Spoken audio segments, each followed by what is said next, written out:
that authoritarians in the family had really never been examined. The idea Mm. of really cruel parents. Maybe we have a sugar-coated kind of culture. Maybe we're supposed to smile at things. Maybe we're not supposed I to think we talk do. I think we do. about the cruelty in families. Mm. But I knew it was there.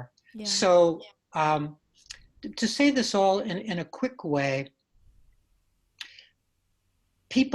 many people, the pundits who claim to know will say as many as 25% of humankind are authoritarian either by nature or by habit.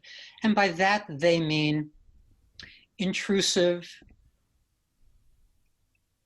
act like there are inviolate rules, but then break those rules themselves, quixotic, but basically punishing.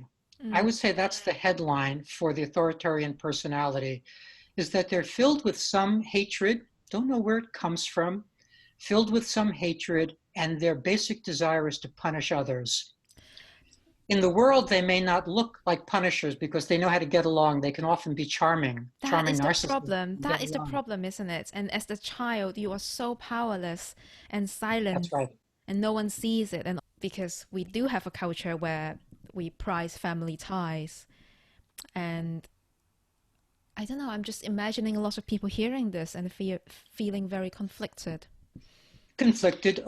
One of the feelings that wounded children as adults feel is guilt, Yeah. that they don't love their parents, that they don't want to be around their parents, that they don't want to take care of their aging parents, that they don't want to do any of those things. They are still harboring grudges, and they still feel wounded, and they still don't feel safe.